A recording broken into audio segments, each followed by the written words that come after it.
Hello everyone, R N AIIMS nursing up YouTube ಚಾನಲ್ಗೆ ತಮ್ಮೆಲ್ಲರಿಗೂ ಸ್ವಾಗತ. ಇವಾಗ ನಾವು ರೀಸೆಂಟಾಗಿ ನೋಡೋದಾದರೆ RRBಯಿಂದ ಒಂದು ನೋಟಿಫಿಕೇಷನ್ನ ರಿಲೀಸ್ ಮಾಡಿದ್ದಾರೆ. ರೀಸೆಂಟಾಗಿ ಅಂತ ಅಂದರೆ 22/7/2026 22 ನೋಟಿಫಿಕೇಷನ್ನ ರಿಲೀಸ್ ಮಾಡಿದ್ದಾರೆ. ಈ ನೋಟಿಫಿಕೇಷನ್ ಇಲ್ಲ ಅಂತಂದರೆ approved vacancy for paramedical categories ಅಂತಂದರೆ ಏನೇನು ಪ್ಯಾರಾಮೆಡಿಕಲ್ ವೇಕೆನ್ಸಿ ಇದೆ ಅದು ಅಪ್ರೂವ್ಡ್ ಮಾಡಿದ್ದಾರೆ. ಇದು 2026 ಇಲ್ಲಿ ನೋಡ್ಬೋದು. ಟೋಟಲ್ 600 ವೇಕೆನ್ಸಿನ ಕರೆದಿದ್ದಾರೆ ಇನ್ 9 ಪ್ಯಾರಾಮೆಡಿಕಲ್ ಕ್ಯಾಟಗರೀಸ್. ಅಂದರೆ ಟೋಟಲ್ 9 ಪ್ಯಾರಾಮೆಡಿಕಲ್ ಕ್ಯಾಟಗರೀಸಲ್ಲಿ ಟೋಟಲ್ 600 ಪೋಸ್ಟರ್ಸ್ನ ಕಾಲ್ ಫಾರ್ ಮಾಡಿದ್ದಾರೆ.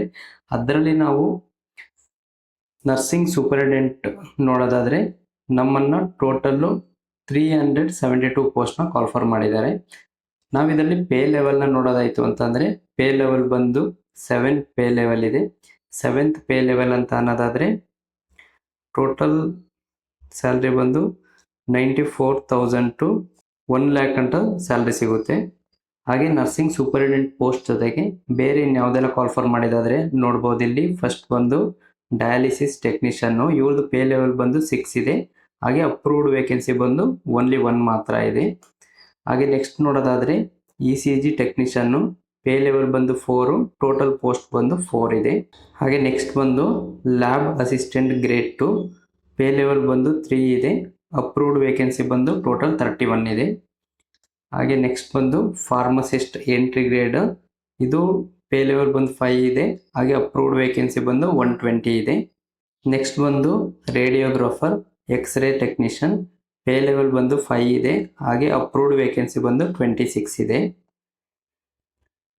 ನೆಕ್ಸ್ಟ್ ಬಂದು health and malaria inspector grade 2, pay level ಬಂದು 6 ಇದೆ. ಅಪ್ರೂವ್ಡ್ ವೇಕೆನ್ಸಿ ಬಂದು 43 ಇದೆ.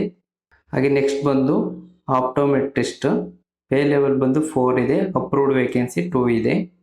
ಹಾಗೆ ಲಾಸ್ಟ್ನೇದಾಗಿ ನೋಡೋದಾದರೆ audiologist and speech therapist, pay level ಬಂದು 6 ಇದೆ. ಅಪ್ರೂವ್ಡ್ ವೇಕೆನ್ಸಿ ಬಂದು 2 ಇದೆ. ಹಾಗೆ ಓವರ್ ಆಲ್ ವೇಕೆನ್ಸಿನ ನೋಡೋದಾದ್ರೆ ನಮಗೆ ಟೋಟಲ್ 600 ಇದೆ. ನಾವು ಇಷ್ಟರಲ್ಲಿ ನರ್ಸಿಂಗ್ ಸೂಪರಿಂಟೆಂಡೆಂಟ್ ಆದರೆ ಟೋಟಲ್ ಪೋಸ್ಟ್ ಬಂದು 372 ಇದೆ. ಈ ಪೋಸ್ಟ್ಗೆ ನಾವು ಕ್ವಾಲಿಫಿಕೇಶನ್ ಏನೆಲ್ಲ ಬೇಕು ಅಂತ ನೋಡೋದಾದರೆ ಕ್ವಾಲಿಫಿಕೇಶನ್ ಬಂದು GNM ಅಥವಾ BSc ನರ್ಸಿಂಗು ಅಥವಾ ಪೋಸ್ಟ್ ಬೇಸಿಕ್ BSc ನರ್ಸಿಂಗು ಅಥವಾ MSc ನರ್ಸಿಂಗು. ನೀವು ಯಾವುದೇ ನರ್ಸಿಂಗ್ ಮಾಡಿರೋದಿದ್ರೆ ಯಾವುದೇ ರೀತಿ ಎಕ್ಸ್ಪೀರಿಯನ್ಸ್ ಏನು ಬೇಕಾಗಿಲ್ಲ, ಫ್ರೆಶರ್ ಕೂಡ ಅಪ್ಲೈ ಮಾಡ್ಬೋದು. ಹಾಗೆ ನಾವು ಏಜ್ ಲಿಮಿಟ್ನ ನೋಡೋದಾದರೆ ಜನರಲ್ ಕ್ಯಾಟಗರಿಗೆ 40 ಇಯರ್ಸ್ ಗಂಟ ಏಜ್ ಲಿಮಿಟ್ಸ್ ಇದೆ. ಹಾಗೆ OBC ಅವ್ರನ್ನ ನೋಡ್ತು ಅಂತ ಅಂದರೆ 43 ಇಯರ್ಸ್ ಗಂಟ ಏಜ್ ಲಿಮಿಟ್ ಇದೆ. ಹಾಗೆ SC STನ ನೋಡೋದಾದರೆ 45 ಗಂಟನೂ ಏಜ್ ಲಿಮಿಟ್ ಇರುತ್ತೆ. ನೆಕ್ಸ್ಟ್ ಬಂದು ಎಕ್ಸಾಮ್ ಪ್ಯಾಟರ್ನ್ ನೋಡೋದಾಯಿತು ಅಂದರೆ ಟೋಟಲ್ 100 ಮಾರ್ಕ್ಸ್ ಇರುತ್ತೆ ಎಕ್ಸಾಮ್. ಇದು 100 ಮಾರ್ಕ್ಸ್ ಬಂದು ಟೈಮ್ನ ನೋಡೋದಾದರೆ 90 ಮಿನಿಟ್ಸ್ ಇರುತ್ತೆ, ಅಂದರೆ 1.5 hour. ಇದರಲ್ಲಿ ನರ್ಸಿಂಗ್ ಸಬ್ಜೆಕ್ಟ್ ಬಂದು 70 MCQ ಇರುತ್ತೆ. ಹಾಗೆ 30 ಬಂದು ನಾನ್ ನರ್ಸಿಂಗಲ್ಲಿ ಇರುತ್ತೆ. ನಾವು ನರ್ಸಿಂಗ್ ಸಬ್ಜೆಕ್ಟ್ನ ನೋಡೋದಾದರೆ ಫಂಡಮೆಂಟಲ್ ನರ್ಸಿಂಗ್ ಆಗಿರ್ಬೋದು, anatomy physiology, MSN paediatric, OBG, psychology, psychiatry, microbiology, research, community health nursing, ಹೀಗೆ ಈ ಥರ ನಮ್ಮ ನರ್ಸಿಂಗ್ ಸಬ್ಜೆಕ್ಟಲ್ಲಿ ಕೇಳ್ತಾರೆ. ಹಾಗೆ ನಾನ್ ನರ್ಸಿಂಗ್ ಬಂತು ಅಂತ ಅಂದರೆ ಅರೆಥ್ಮೆಟಿಕ್ ಆಗಿರ್ಬೋದು ಅಥವಾ ಕಂಪ್ಯೂಟರ್ ಆಗಿರ್ಬೋದು, ಸೈನ್ಸ್ ಬಗ್ಗೆ ಕೇಳೋದಾಗಿರ್ಬೋದು, ಜನರಲ್ ನಾಲೆಡ್ಜು, ಈ ಥರ ಇದರಲ್ಲಿ ನಾನ್ ನರ್ಸಿಂಗಲ್ಲಿ 30 ಮಾರ್ಕ್ಸ್ಗೆ ಕೇಳ್ತಾರೆ. ಕರ್ನಾಟಕದಲ್ಲಿ ಎಷ್ಟಿದೆ ಅಂತ ನೋಡೋದಾದರೆ ನಮ್ಮ ಬೆಂಗಳೂರಲ್ಲಿ ಟೋಟಲ್ 40 ವೇಕೆನ್ಸಿಯನ್ನು ಕೊಟ್ಟಿದ್ದಾರೆ ಇದರಲ್ಲಿ. ಹಾಗೆ ನಮಗೆ ಈ ನೋಟಿಫಿಕೇಶನ್ನು ಎಷ್ಟು ಪೋಸ್ಟ್ ಇದೆ ಅನ್ನೋದನ್ನ ಒಂದು ನೋಟಿಫಿಕೇಶನ್ ಕೊಟ್ಟಿದ್ದಾರೆ. ನಮಗೆ ಫಾರ್ಮ್ ಫಿಲ್ ಮಾಡಲಿಕ್ಕೆ ಮೇ ಬಿ ಆಗಸ್ಟ್ ಮಂತಲ್ಲಿ ಫಾರ್ಮ್ನ ರಿಲೀಸ್ ಮಾಡ್ತಾರೆ ಅನಿಸುತ್ತೆ.